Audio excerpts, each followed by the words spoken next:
Okay, so you guys remember when I talked about Henrietta Lacks? Now, this is the rest of that story that I started last week.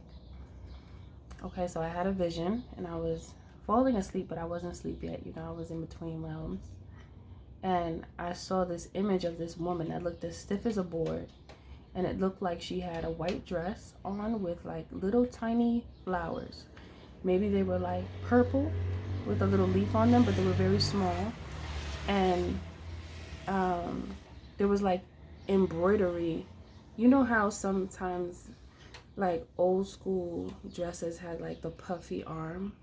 That's what the dress looked like. And there was embroidery on the bottom, like a little design. She had a short haircut, and I could tell she was a black woman.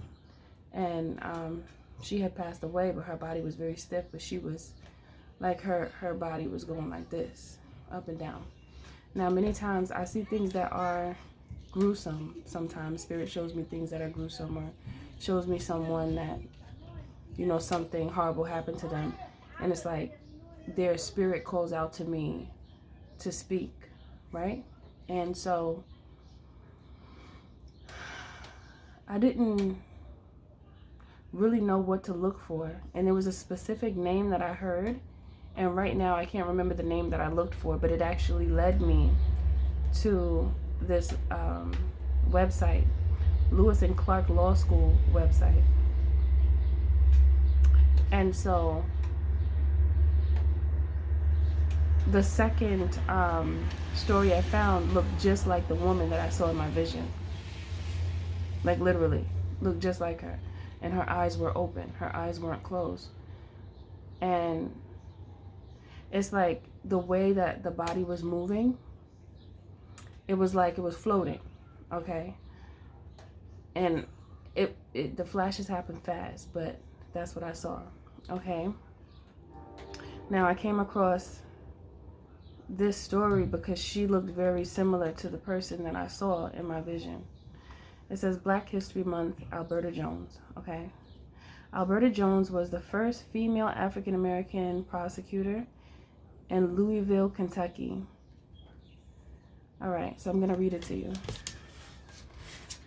Alberta Jones, the first female African-American prosecutor in Louisville, Kentucky, was a powerful figure that remains largely unknown. Jones was a civil rights advocate and counsel for the young Cassius Clay. She also was active in her community as a member of the NAACP.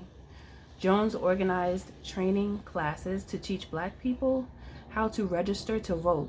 Nearly 6,000 new voters were established with the help of Jones' Independent Voters Association. Her pupils came out in force, voting to replace the mayor and other city officials in 1961. That's actually the year that my parents were born.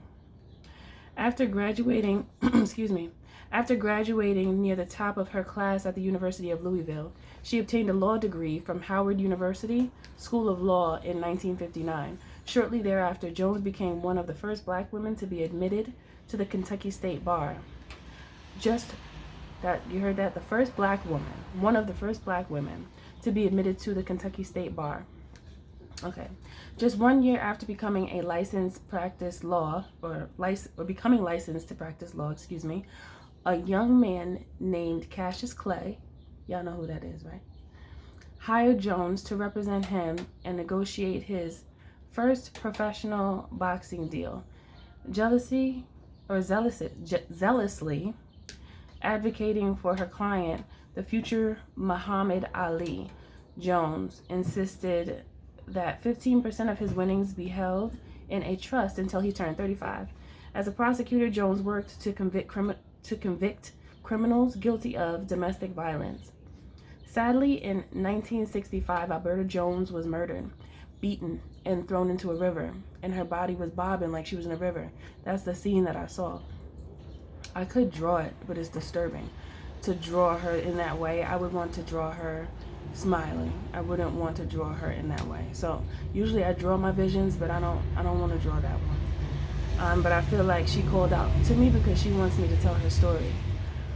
Many theories exist as to who the killer or killers were, yet the case remains unsolved.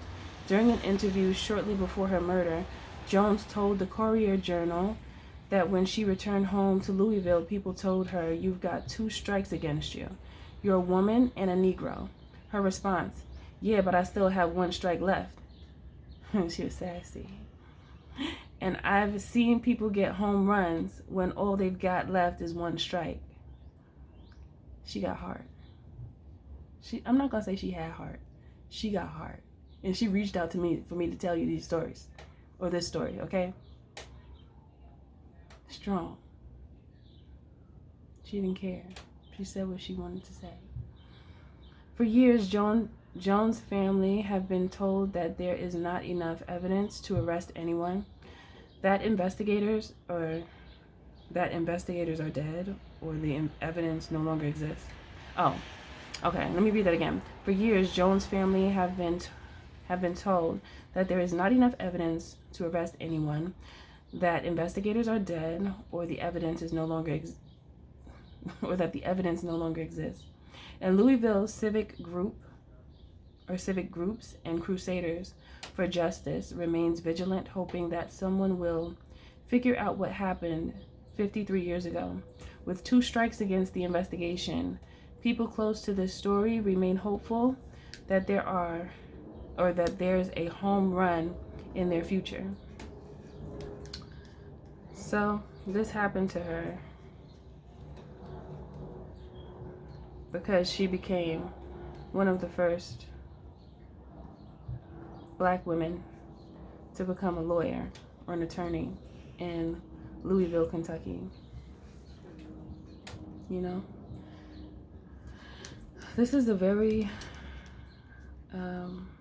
unfortunate situation, because you could tell just because of how she spoke that she was going to be a great attorney, because she knew what was right, and you could tell that she's someone who she fought for justice. She, just like you and I, people like you and me, when you see something that's not right, you want to fight for it to be corrected because it's not right.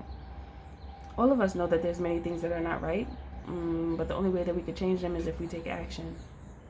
Right? And she was taking action. You know, that's how she chose to back in the day. You know, there wasn't as many options as there is now.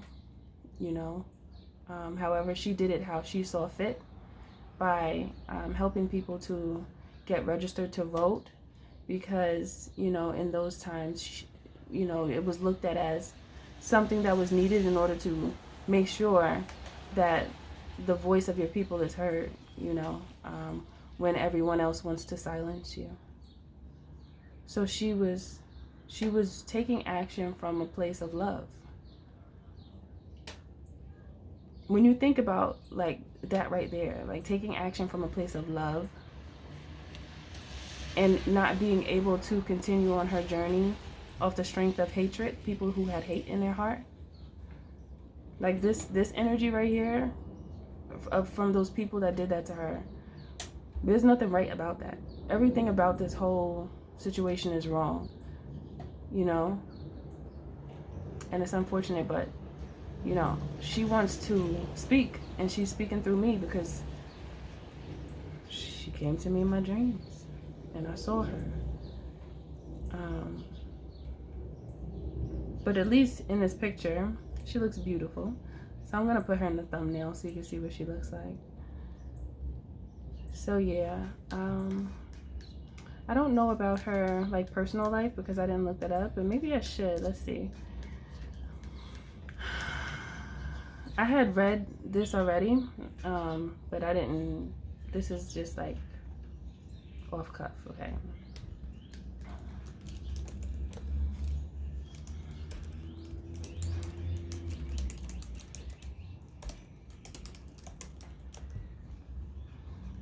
Let's see. She's on Wikipedia. She's considered a public figure. Let's see what it says. Her birthday is November 12th, 1930. She was an African-American attorney and civil rights icon. She was one of the first African-American women to pass Kentucky the Kentucky Bar and the first woman appointed city attorney in Jefferson County. She was murdered by an unknown person. Okay, let's see what else.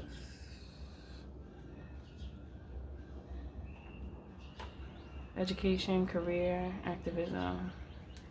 I'm trying to see if there's anything else here that I didn't say already.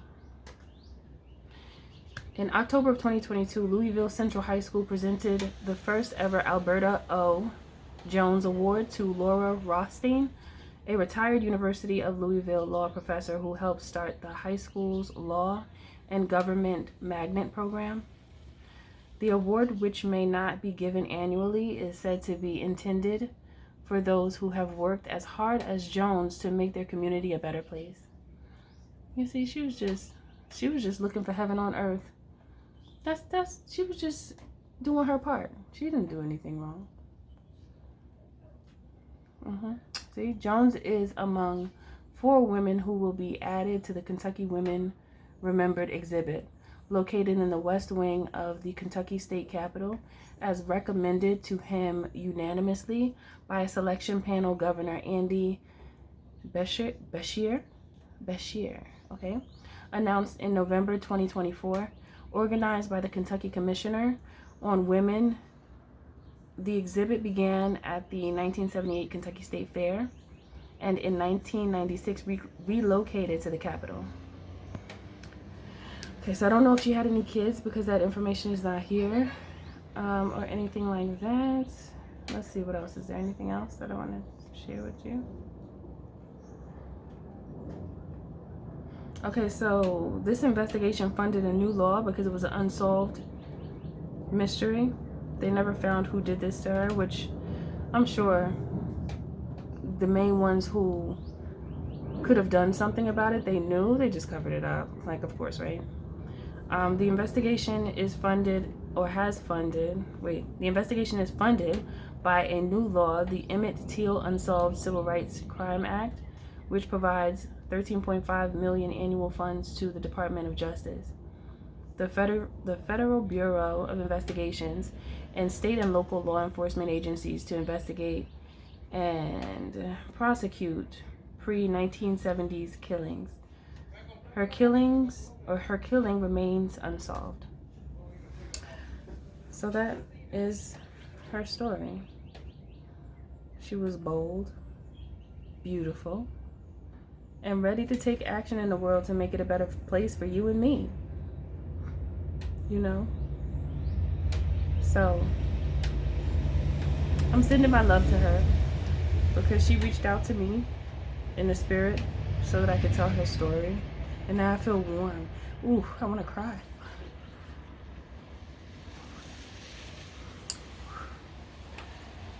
She just came over me. I'm sorry that happened to you. Oh my gosh, she just came over me. Ooh, girl. She was so sassy.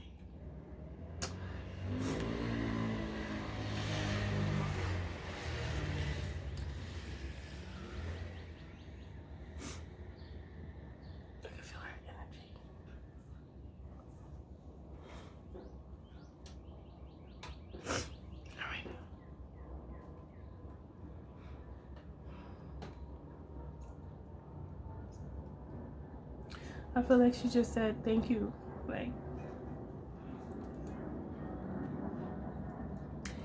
and thank you to all who listen to her story, okay? Because she wants her story to be heard. Imagine if that was your aunt. I mean, she is still our ancestor, and you don't. It's not about color. Let's not look at color, okay? It's about the soul. Let's think about the soul. Don't think about the color so much right now. Just think about how she has such a beautiful soul. And you could tell by her actions. Her intentions were in her actions. And she's still intentional because there's a reason why she wanted to speak this through me. And she just came over me. I felt very warm. That was a bunch of love. She just told me thank you and told you. It's like she thanked me for sharing and thanking you for listening. That's all she wanted. She didn't ask for much. All she wanted was she wanted to do her part and make a difference. She didn't just want to be here. Like, she wanted her life to have meaning.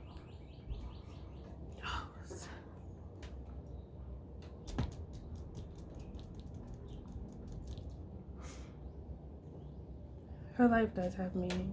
It did have meaning. Alberta Jones, it did.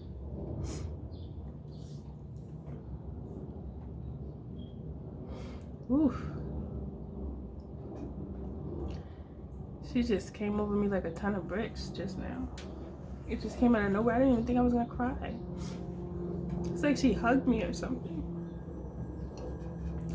Oof. Okay. I think I'm done crying. She just hit me real quick. Such a beautiful person, and we thank her for everything that she did, because she tried. She tried to. She didn't try. She did it.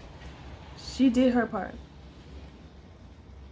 Even if she feels like, or even though we know she could have done more, it's about what she did do. So we're not gonna focus on the coulda, woulda, shouldas, but we're gonna focus on her heart, because she had a heart of gold, and she was bold and sassy and sweet and smart and willing to make a change for not only herself but her people and her community. You know,